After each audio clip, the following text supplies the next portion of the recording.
Tu viens?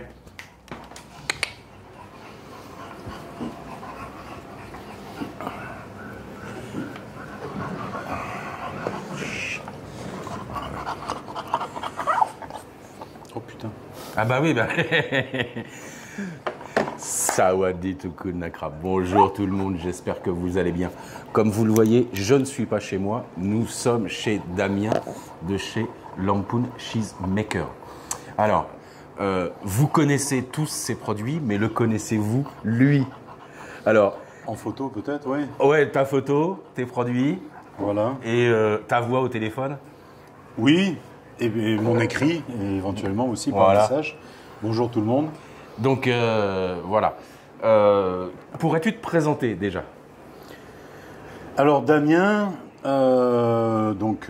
vivant en Thaïlande maintenant depuis, on va dire, une quinzaine d'années. Comment la Thaïlande? Pourquoi la Thaïlande? Ouais, c'est les premières choses. Alors ça a démarré, je pense, comme un petit peu tout le monde, c'est-à-dire que tout le monde tombe plus ou moins amoureux de son premier voyage à l'étranger, mais plutôt long courrier. Donc quand on sort de l'Europe et quand on change vraiment de façon de vivre, de paysage, voilà, on a tendance à rester un petit bloqué sur ces idées-là. Donc moi, la première fois que je suis venu en Thaïlande, c'était en 2001-2002. Je suis venu en vacances pendant 1 mois et demi. Suite à... en fait, ça a été... Quel endroit? Koh Samui. Koh Samui. Koh Samui, rejoindre un copain Ça d'enfance. change. Lampoon et Koh Samui, ça change. Lampoon, Koh Samui, ça change. Oui, exactement. Oui. Bon, c'est toujours le même pays, mais c'est pas du tout les mêmes mœurs. Donc 2001-2002, à Koh Samui, 1 mois et demi, j'avais donc 25, peut-être même moins de 25 ans. Donc c'était la fête tous les soirs, boire de l'alcool pour une poignée d'euros toute la nuit. Enfin, c'était vraiment le petit paradis. Une ambiance qui ressemble beaucoup à l'Espagne. Ouais, c'est plus Kopangan, Koh Tao que... Non, mais je veux dire, dans la façon de jongler de discothèque à discothèque, Ouais. tout est ouvert. En Espagne, D'enchaîner, ouais, voilà, d'enchaîner. d'enchaîner des ambiances différentes. Ouais, quand tu vas sur Cadaqués ou tous ces Voilà. trucs-là, toute la côte... J'ai retrouvé des ambiances, voilà, donc c'était très bien pour cet âge-là. Après, quand je suis revenu pour m'installer, c'était beaucoup plus tard, c'était en 2000, plus de 2010, 2011, 2012. Mhm. Donc ça fait un peu moins de 15 ans que je suis en Thaïlande maintenant. Donc pour monter un business à Koh Samui avec ce même copain d'enfance. Donc on a fait des excursions dans les montagnes pour les touristes, en quad, en buggy, ça a très bien marché. Et puis le Covid est arrivé. Et voilà. Il a un peu tué tous les business, tous les restos, Oui. beaucoup de choses. Mais pourquoi la Thaïlande? Mais justement, comme je l'ai dit, je suis tombé amoureux de ce premier voyage. Moi, Sur c'était Samui. mon premier voyage en 2001, 2002. T'avais rien fait d'autre? Si, mais en Europe ou le Maroc, mais ça reste un peu la... On se sent proche du Maghreb. Il y a pas... Ça change, les paysages, les gens changent, mais on n'a pas vraiment une coupure nette de quelque chose. Moi, je ne connaissais pas du tout l'Asie. Pourquoi la Thaïlande? Si j'avais fait ce premier voyage en Amérique latine, je serais peut-être en Amérique latine aujourd'hui. Je ne suis pas amoureux de la Thaïlande, mais je m'y sens bien. On a un pouvoir d'achat qui est intéressant. C'est un pays assez jeune. Il y a quand même qui bouge. Mais la population est jeune. Ouais. Donc très active. Donc c'est très intéressant de ce côté-là. C'est bien. Alors, fromager, pourquoi? Fromager, pourquoi? Alors ça, c'est... Quel était ton parcours professionnel avant? Je te dis on se connaît. Oui, bien sûr. Donc, moi, j'étais vous inquiétez photographe. pas, on se connaît. Hein. En France, j'étais photographe. D'ailleurs, justement, mon premier voyage en Thaïlande, ça a été la charnière où je me suis séparé d'une copine à ce moment-là. Donc un petit, on va dire... un petit coup de mou, on se sent un peu... Et ça a été aussi à ce moment-là où je me suis mis à mon compte. Donc j'ai arrêté de travailler pour quelqu'un Et je me suis mis à mon compte et j'avais besoin de prendre un bol d'air, pardon. Et donc ça s'est fait en Thaïlande, ce bol d'air. Donc je suis revenu après ce voyage en pleine forme. Je me suis mis à mon compte, je me suis mis artisan photographe et j'ai commencé à travailler. Ça a duré une quinzaine d'années jusqu'à ton retour ici. Le deuxième ras-le-bol où j'ai tout vendu, j'ai tout arrêté et je suis monté. Donc en fait, j'ai mis 1 an à m'arrêter en France. Je savais déjà 1 an à l'avance que j'allais m'arrêter. Donc j'en parlais avec mes clients, il n'y avait pas de surprise. Je leur disais qu'on finissait les dossiers, qu'il fallait essayer d'accélérer un peu les choses parce que, arrivé à telle date, je ne serai plus en France et je serai en Thaïlande pour tel projet. Et donc ce projet de quad et de buggy. Voilà. Quad et buggy. Fromage. Fromage, exactement. Donc, manger du fromage sur le quad ou dans le buggy. Ça vient de mon enfance en fait. Ça vient de mon enfance. Avec mes parents, étant gamin jusqu'à l'âge de, on va dire, jusqu'à 12 ans, je crois. Quand je suis arrivé à Avignon, j'avais 12 ans, je crois. Avant Avignon, on avait déménagé déjà 15 à 16, 17 fois.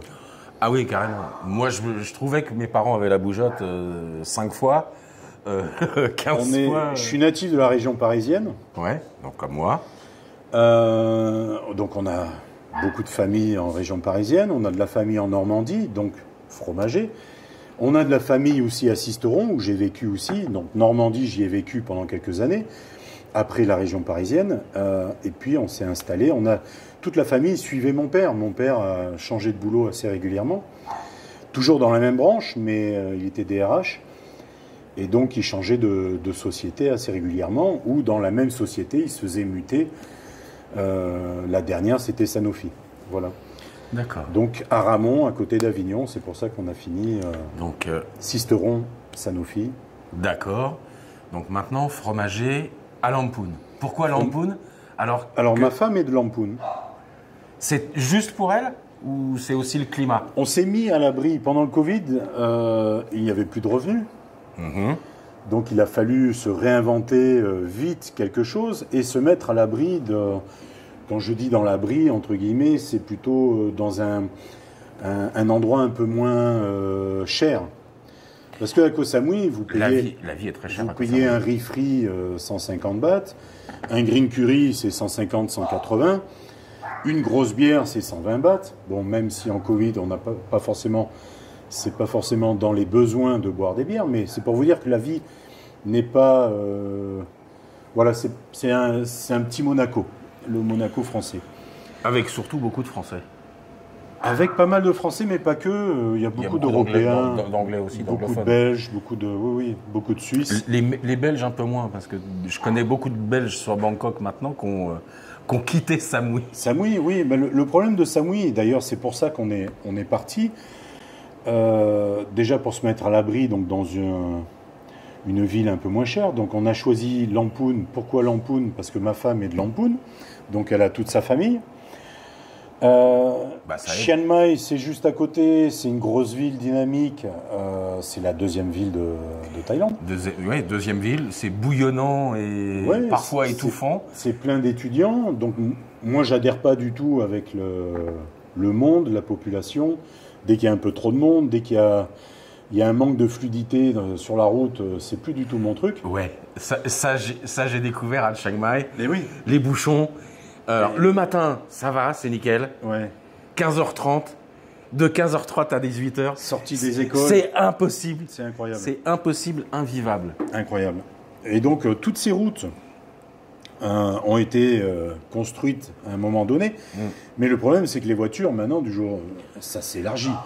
Plus les voitures avancent dans le temps et plus elles sont grosses. Plus elles sont grosses, voilà. Quand on regarde les tailles des voitures, les pick-up, maintenant, ils deviennent de plus en plus larges. Donc ça devient maintenant difficile. À un endroit où on aurait pu rouler à 3 voitures, côte à côte, maintenant, il n'y en a plus que 2 et une moto. Voilà. Donc, Lamphun, fromager. Donc, fromager, pourquoi? Ça venait de l'enfance. J'ai pas eu le temps d'expliquer. Vas-y. Donc, en Normandie, j'ai de la famille qui était du milieu. Donc c'était du lait de vache, donc c'était des éleveurs de vaches et ils faisaient donc du fromage, donc pas du camembert, autre chose. Sisteron, c'est pareil, de la famille qui faisait de l'agneau de Sisteron, brebis et chèvre. Donc chèvre, fromage, et brebis, fromage également. Et ces gens-là vendaient, donc oncle et grand-oncle, vendaient sur les marchés de Sisteron les fromages, qui ressemblaient à des petits crottins. Voilà. Donc depuis tout gamin, j'étais un peu dedans.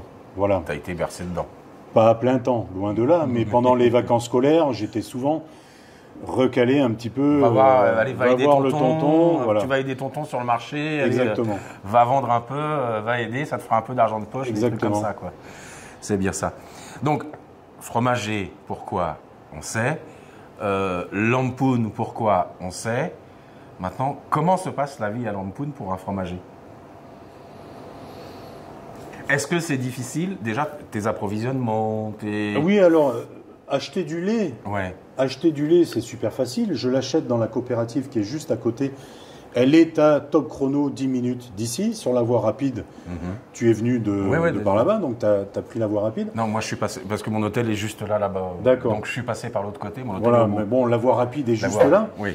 Donc j'achète mon lait. Pourquoi j'achète le lait directement à la coopérative? C'est parce qu'en Thaïlande, on n'a pas le droit d'acheter le lait directement chez l'éleveur, puisque l'éleveur est... Je pense que l'éleveur n'a pas ses vaches. C'est pas ses vaches, c'est tout simplement un emploi. Donc il est employé. Du fermage, c'est du fermage qu'on appelle. Exactement, c'est du fermage. Donc il est employé à s'occuper et à collecter le lait. Mais ce n'est pas lui qui a acheté les vaches. Ce sont des vaches européennes à 90%. D'accord. On a pas mal de Holstein, mais aussi d'autres. Donc la qualité du lait est quand même moins bonne qu'en Europe. Je ne veux pas dire, on va arrêter d'être chauvin à toujours dire la France, la France. Il y a du fromage partout en Europe, en Europe, Suisse, il y a des pâturages magnifiques. Des vaches magnifiques. En Italie aussi. En Hollande aussi, ils ont plein de fromages et ils ont plein de vaches. Alors ici, le problème, c'est la nourriture. C'est que les vaches, il y a un gros manque de carotène qui vient des fleurs. Donc le lait en lui-même est blanc et les fromages ont du mal à tourner un peu sur cette couleur un peu jaune qu'on connaît quand on coupe. D'ailleurs, je vais peut-être le couper maintenant. C'est un coulommiers. Je vais vous montrer à l'intérieur. Donc on reste quand même un petit peu blafard. Ça vient tout simplement du manque... Bon, celui-ci, je l'ai affiné un tout petit peu plus longtemps, justement, pour Philippe. On va le montrer. Vous pouvez le montrer, exactement. On va le montrer plus près. Voilà. Si je vous mets des ombres, c'est pas bon. Un tout petit peu plus haut, peut-être. Voilà. Non, c'est l'ombre. Voilà. Donc on a juste un petit manque de carotène, mais ça ne change pas au goût du fromage. Ah non, le goût... Moi, ça fonctionne. Je suis un habitué, donc ça fonctionne. Ça fonctionne même très bien. C'est juste esthétiquement, et puis de toute façon, l'esthétique, je suis un peu contre l'esthétique, parce que pour moi, tout ce qui est esthétique, un saucisson bâton, juste un bridou, c'est esthétique parce que c'est rectiligne, on peut faire des photos magnifiques avec des perspectives, mais au goût, c'est dégueulasse. Et puis, mais que ce soit n'importe quoi, que ce soit une tomate, une cœur de bœuf, elle n'est pas belle en elle-même, elle est belle grosse. Alors, mais elle est pas... un pied ou deux pieds, on va peut-être en trouver une qui est presque parfaite. Voilà, c'est ça. Mais c'est pas le but. Et puis c'est pas le but. Quand on voit maintenant les gens qui se battent dans les supermarchés, ah bah non, elle est pas belle, elle est tachetée ou elle est tachée. Bien sûr. Alors qu'il y a tout le monde qui dit que mais c'est les meilleurs ou c'est là où c'est les meilleurs produits, quoi. Les fruits moches, ce qu'ils appellent les fruits ou les légumes moches. C'est comme on dit, l'habit ne fait pas le moine. Tout à fait. Et donc moi, je m'efforce pas, attention, je ne m'efforce pas à faire des fromages moches, mais j'avoue que l'esthétique, pour moi, n'est pas forcément la priorité. Le poids non plus, donc c'est pour ça, vous les clients, vous avez l'habitude un peu de voir le poids des fromages qui varie à peu près de 10 ou 15%. C'est que tout est moulé à la main. On n'a pas des machines, on n'a rien de tout ça, donc rien n'est peut-être calibré. Quand on travaille, c'est l'artisanat, c'est pas Lactalis. Voilà, exactement. On travaille à des températures qui changent de 1 ou 2 degrés en ambiance, je veux dire. pas forcément le cahier lui-même, mais en ambiance. Donc ça agit sur les goûtages, ça agit sur beaucoup de choses. Donc voilà, loin de moi, j'ai voulu faire des fromages calibrés. Et puis de toute façon, ça m'est impossible. Je ne pourrais pas. Je ne pourrais pas. Enfin, je pourrais, mais ça ne m'intéresserait pas forcément. On serait obligé d'adopter des techniques beaucoup plus industrielles à la fabrication. Et donc, fromage industriel veut dire un fromage sans caractère. D'accord. Ici, on a la chance d'avoir un fromage. Vous voyez, il commence à se ramollir bien, là. Vous mangez le fromage à votre goût. Vous l'aimez jeune, vous le mangez tout de suite après la livraison. Vous l'aimez un peu plus mûr, un peu plus maturé, un peu plus fait, vous attendez une petite semaine. Vous l'aimez très fait, vous attendez 3 semaines ou plus. Moi, les miens, je les garde 1 mois et demi. Oui, moi, c'est 15 jours, 3 semaines, si j'y arrive. Alors, ce que j'aime, moi, dans mes camemberts, c'est par exemple quand il commence même à perdre son côté blanc. Et on part au beige, beige-marron. Et là, on a un goût de bois qui arrive. C'est extraordinaire. Ouais. Mais c'est naturel. C'est naturel. Je vais voir. Il me reste 1 mini-bear à la maison. Je suis parti il y a 10 jours. Hein. Il me reste un mini-bear à la maison. Un demi-coulommier, mais lui, à mon avis, il va être parti. Il va s'être fait la malle. Il doit me rester un caprice. Peut-être 2 mini-bears. Il doit m'en rester dans le frigo, au fond du frigo, tout en bas, en train de s'affiner encore un peu. Je coupe des tranches fines, hein, parce que c'est pas forcément le pain. C'est pas forcément le pain le plus sympa, puisque j'ai exactement le même problème que Philippe. Quand je veux acheter du pain rapidement, il me faut aller à Chiang Mai embouteillage, donc je monte très rarement à Chiang Mai. Oui, je comprends. Donc je me suis dépanné vite fait. Donc c'est du pain blanc, donc le pain blanc, c'est le pain le moins bon. Hein. Tu veux qu'on se mette un truc dans la bouche? Ouais, on goûte. On goûte un petit bout. Puis il y a peut-être le chien, j'entends le chien qui... Si vous entendez, c'est Tiger, là, il tire sur sa laisse, là.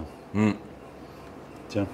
Merci. Alors le coulommiers, comme tu disais, c'est un petit peu plus salé que le brie. Ça aide à son caractère. Ouais. Après, des fois, ça peut être un petit peu trop salé. Le salage est fait à la main, et c'est pareil, je me refuse de tout peser, puisque je suis vraiment dans un principe que ça doit rester du plaisir de faire du fromage. Donc avec un cahier des charges le plus léger possible. Ce qui est intéressant, c'est bon, hein, je sens l'odeur là, c'est incroyable. Incroyable. Attends, ça fait 10 jours là, 10 jours qu'on est parti, que j'en ai pas mangé, que j'ai pas mangé de fromage, donc t'imagines. Et celui-là, je l'ai gardé que 3 jours de plus à l'affinage. Ah bah normalement, il aurait dû partir il y a 3 jours. Et je l'ai gardé 3 jours de plus à l'affinage, donc ça équivaut à 10 jours de réfrigérateur. Ça va beaucoup plus vite à l'affinage qu'au réfrigérateur. J'y vais, hein. Ouais. Il est parfait. On s'en lasse pas. Là, il est parfait. Et il est moins salé que celui que tu m'as envoyé. Tu vois ? C'est possible. Ouais. Moi, je le trouve salé. Hein. Et là, il est salé, mais un peu moins que celui que j'ai eu. Tu vois, que je disais avec Roach, que j'ai fait dans la vidéo avec Roach. Ouais, donc, ça peut arriver, hein, qui est un petit peu plus salé, mais ça reste le... Est-ce que c'est facile pour un étranger d'être chef d'entreprise en Thaïlande? De ton point de vue? Quel est le profil? Je veux dire... Toi, à propos comme toi, par exemple, tu montes ton business, toi tu es fromager, comment tu as fait pour monter ton business? Est-ce que c'est facile? Est-ce que c'est compliqué? Est-ce qu'il y a des choses qui sont plus dures? Alors plus dures qu'en France, plus compliquées qu'en France? Bien sûr. C'est sûr. C'est toujours une balance. On dit toujours que l'herbe est plus verte ailleurs, mais c'est pas vrai. Automatiquement, si l'herbe est verte, c'est qu'il y a plus de pluie. C'est qu'il y a quelqu'un qui l'entretient, qui la coupe. Donc de toute façon, on ne peut pas dire que c'est toujours mieux ailleurs. La France, c'est le plus beau pays, je pense que le plus beau pays du monde. Oui, l'un des plus beaux pays du monde. C'est très très varié niveau paysage. On a un petit peu la même chose en Afrique du Sud. qui est un très beau pays aussi. Jamais fait. Mais on a des températures, on a 4 saisons, et ça c'est extraordinaire. Moi j'aime les 4 saisons. Alors un peu moins l'hiver, surtout du côté d'Avignon avec le Mistral. Mais je vous avoue que quand vous vivez en Thaïlande, spécialement par exemple à Koh Samui, où vous avez entre 30 et 33 degrés toute l'année, avec une humidité qui est quand même assez... vous avez un t-shirt qui fait 1,5 kg toute la journée. De toute façon, c'est minimum 70% d'humidité sur Samui. Et puis c'est novembre-décembre, c'est 95% d'humidité, voire 99%. Bien sûr. Parce qu'il flotte toute la journée quasiment, donc sur un mois et demi. Et c'est là la première fois où j'ai senti que c'est vrai que, attention, le chien qui appelle, il veut un peu de fromage. Ouais, il veut du fromage. Le fait de travailler dans les grosses chaleurs, c'est pas facile. C'est là où je voulais en venir. J'ai voulu repartir un petit peu sur les paysages et les températures pour bien faire comprendre que c'est pas facile de travailler. Alors, si vous travaillez dans un bureau avec la clim, vous verrez pas la différence. Mais quand on travaille à l'extérieur, en plein soleil, avec ces fortes chaleurs, on va s'apercevoir qu'on a une perte de rentabilité et on est moins éveillé, on est un peu plus étourdi. Donc pour quelqu'un qui travaille par exemple de la maçonnerie ou à l'extérieur, que ce soit un paysagiste, il va avoir un rendement qui est nettement moins important. Moins important, tout à fait. Après, est-ce qu'il est facile de créer son activité, de monter une compagnie en Thaïlande? Bien sûr que c'est super facile. C'est surtout facile pour quelqu'un qui était déjà entrepreneur en France. Quelqu'un qui se découvre entrepreneur ou qui va créer son nouveau projet alors qu'il n'a jamais été entrepreneur, la Thaïlande, c'est pas le pays le plus facile, non. C'est pas le pays le plus facile parce qu'en fait, il faut se dire quand vous créez quelque chose en Thaïlande, je veux pas être péjoratif, mais les Thaïlandais sont un peu moins actifs que par exemple des Vietnamiens. Les Vietnamiens ont vraiment la réputation, je veux pas dire que c'est des machines de guerre, mais ça ressemble plus à des machines de guerre. Donc en fait, vous allez non seulement découvrir le métier d'entrepreneur, et vous allez devoir drainer normalement une équipe, puisqu'en fait vous êtes censé avoir 4 employés. Vous allez en plus devoir drainer et tirer des personnes derrière charge vous. des employés. Donc ça risque de faire de beaucoup, surtout que c'est quand même assez compliqué de faire des études de marché en Thaïlande, et ne montez jamais une compagnie si vous ne pouvez pas, ou vous ne savez pas, ou vous n'avez pas fait une étude de marché. La première chose, c'est une étude de marché. Ça veut dire tout simplement calculer, voir à court, long, moyen et long terme, si votre compagnie, votre projet est viable. Et ça, il y en a beaucoup je pense que les 3/4 qui repartent en France après un échec en Thaïlande, c'est parce que soit ils n'étaient pas si bosseurs que ça, soit ils ont eu beaucoup de problèmes, parce qu'on peut faire de mauvaises rencontres, ça je l'accepte aussi, soit l'étude de marché n'a pas été faite et vous êtes mis dedans complètement. Quand on voit toutes les personnes, que ce soit sur Samui, sur Phuket ou autre, durant le Covid, qui ont coulé, qui ne se sont basées que sur... Bien sûr. Sur le tourisme. Et même des gens qui avaient de belles économies, croyez-moi que ça fond comme neige au soleil, surtout quand vous habitez à Koh Samui. Koh Samui, même Phuket. Phuket, c'est même encore plus cher. C'est peut-être encore plus cher, bien sûr. Ouais. Donc ça va très vite. C'est pour ça qu'on s'est mis à l'abri à Lamphun. Elle était ravie parce que elle s'est rapprochée de sa famille, de ses copains d'enfance. Là, on a, je ne sais pas combien de tailles autour de nous, des amis et la famille. On est très entourés. Et moi, personnellement, c'est vrai qu'au bout de 2 ans de Koh Samui, je commençais déjà un petit peu à tourner en rond. Le problème de Koh Samui, c'est sortir, s'oxygéner. Moi, j'aime bien faire des lignes droites, par exemple, avec ma voiture ou ma moto, essayer d'aller dans une autre ville. Et donc, Koh Samui, c'est un calvaire avec les ferries, tu fais le tour. L'avion qui est cher. Donc, nous, on bouge beaucoup en voiture et en moto. Enfin, en moto, pour les courtes distances, je suis de moins en moins motard. Oui, comme moi. Maintenant, Bien c'est la sûr, voiture. oui, C'est la voiture, hein. Je pense qu'arrivé à un certain âge, après, alors c'est vrai qu'on peut avoir un gros confort en moto, mais ça reste très dangereux. Les routes sont que des pièges. Alors, les routes sont très belles, surtout ici. Lampang, Chiang Mai, Chiang Rai, les routes sont très jolies. C'est moins pourri. C'est très joli. Mais il y a des travaux partout. Ouais. Ils te cassent les routes sans arrêt. Tu as un barrage de Mais flics. heureusement qu'ils font les travaux, hein, parce Ouais, que mais- ça s'abîme vite, hein, les routes. Hein. Ouais, mais tu te retrouves d'une 3 voies à une voie.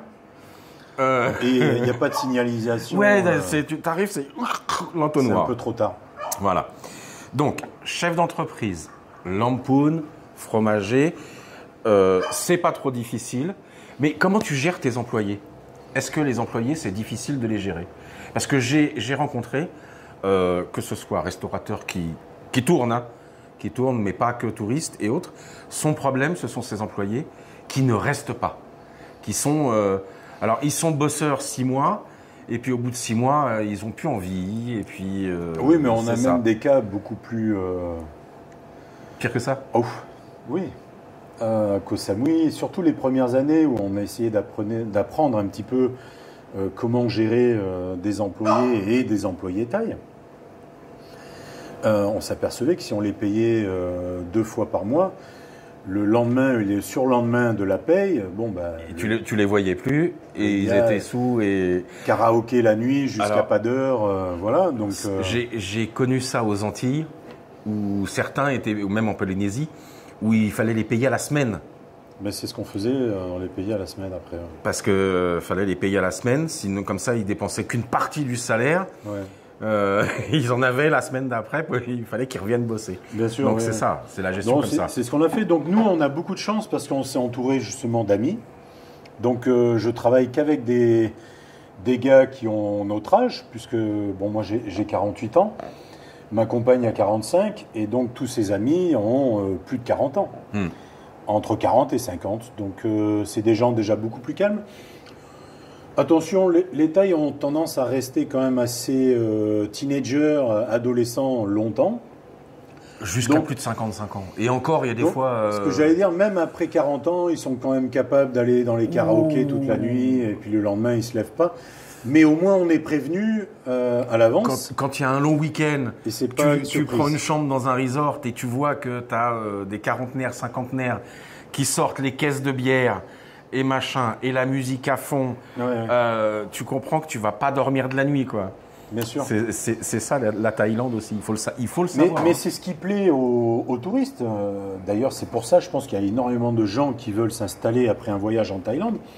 Ils se disent, qu'est-ce qu'on est décontracté en Thaïlande? Ouais. Mais on a une grosse différence entre être décontracté et être travailleur. Et donc là, c'est un peu compliqué des fois. Bon, on est déjà à 30 minutes de vidéo. Tu vois, Déjà on est quasiment à 30 minutes de vidéo. Allez, une dernière question. Toi, quel serait ton conseil pour quelqu'un qui voudrait monter son entreprise en Thaïlande? Parce Mais que c'est donne-moi un profil, quelqu'un qui a déjà, qui a déjà ou qui veut donc qui un veut premier s'expatrier, projet. un premier projet, c'est toutes les semaines, tous Donc les quelqu'un mois, qui n'a jamais été à son compte ou qui n'a jamais créé. Voilà, quoi que qui ce n'a soit. jamais créé quoi que ce soit. C'est compliqué. Je pense que c'est pas le meilleur pays pour faire ça, une première. Alors oui et non, je vous dirais, comme je te disais, l'herbe est verte, mais c'est pas pour rien qu'elle est verte. C'est pas si facile que ça. On a quand même la chance en Thaïlande, c'est que des projets coûtent quand même beaucoup moins cher qu'en France. Donc on se casse la gueule encore plus vite qu'en France, je pense, hein, puisqu'on Oui. on n'a pas d'aide, il y a pas de, on peut pas faire de crédit facilement, on peut pas être à découvert, la société ne peut pas être à découvert, surtout si c'est une société phare. Donc, ou en donnant des gages, forcément. Si vous avez Du matériel, un bien, vous pouvez le mettre sous gage, mais de toute façon, les gages coûtent tellement cher qu'il vaut mieux peut-être pas en arriver Non. là. Donc oui, c'est peut-être un bon endroit parce que le coup de poker va pas forcément coûter trop cher. Mais dites-vous bien que ça va être beaucoup plus compliqué qu'en France, puisque vous allez être dans un milieu beaucoup moins percutant et travailleur qu'en France. Tu vois ce que je veux dire? Oui, oui. Vous allez être le seul petit tétard de l'aquarium qui va vouloir sortir la tête de l'eau, faire de l'argent, travailler, si vous êtes motivé. Donc c'est ça aussi. Beaucoup de gens pensent que c'est facile de travailler en Thaïlande. En France, on est dans le move. Ouais. Tout le monde travaille, tout le monde est très actif. Là, nos amis thaïs autour de nous, il y en a les 3/4 qui ne travaillent plus ou à moitié. Oui. Et ils n'ont pas forcément des gros besoins d'argent. Ils arrivent à se débrouiller en faisant des petites bricoles. Mais c'est pas... On arrive toujours à faire quelque chose. Pour moi, la Thaïlande, la difficulté, c'est la chaleur. Donc heureusement, nous, maintenant, à Lamphun, on a 3 saisons. On a la saison de pluie, on a l'été. Donc il fait bien plus chaud qu'à Koh Samui. Hein. On est à plus de 40. Oui. Donc là, c'est écrasant. On n'arrive plus vraiment à travailler, mais on arrive à se faire violence, puisque ça dure que 2 mois. Voilà. Mars-avril. Voilà. Et après, on a l'hiver. Et l'hiver, c'est quand même extraordinaire d'avoir des jours où il fait 26, 27, 28 dehors. Et même moins si tu montes encore plus, si tu montes en altitude ou autre. Ouais. Nous, étant un petit peu dans la cuvette entre les montagnes, bon, c'est une grande cuvette, elle est un peu large, mais la nuit, on arrive à descendre à 14 facilement. Donc, vous dormez, mais comme un bébé. Ouais. C'est extraordinaire. Le matin, vous marchez dans le jardin, le petit café, quel bonheur là, ils ont de sentir cette fraîcheur. Ils ont vu sur la dernière vidéo, parce que cette vidéo sort après celle que vous allez voir, que vous avez vue normalement sur Doi Monjam, les montagnes de Mae Rim, au-dessus de Chiang Mai. On est arrivé 34 en bas, 25 en haut. Bien sûr. Et le lendemain matin, ma femme, elle avait ça va très vite. Quasiment la doudoune. Ça va très vite. Hein. Moi, je me rappelle, alors j'ai jamais monté en vélo le Mont Ventoux, mais je l'ai descendu en VTT plusieurs fois. Bédouin ou Malocène, peu importe, 34, vous arrivez au sommet, il fait 12. Vous gelez. Donc forcément, dans les montagnes, et ça va très vite. 1000 et quelques mètres, ça va très vite. D'accord. Écoute, Damien, je te remercie. Cette vidéo, on est à 33 minutes maintenant. 33 minutes de vidéo. Et ben, je te remercie pour ton accueil chez toi. Et puis, si vous voulez des informations, la page Facebook Cheesemaker, Lamphun Cheesemaker, ça sera sous la vidéo. Et puis, vous lui passez un message. Alors, envoyez-lui un message avant ou même à moi. Vous mettez un message en dessous, comme quoi je l'ai dit, parce que... Ça peut être aussi par téléphone, pour ceux qui n'ont pas Facebook ou qui ne veulent pas utiliser Facebook. Il y en a quand même beaucoup, donc voilà. Le téléphone, c'est tout simple. Je mettrai tout ça dans la description, sous la vidéo. Alors, je vous dis au revoir et à bientôt. Bye bye.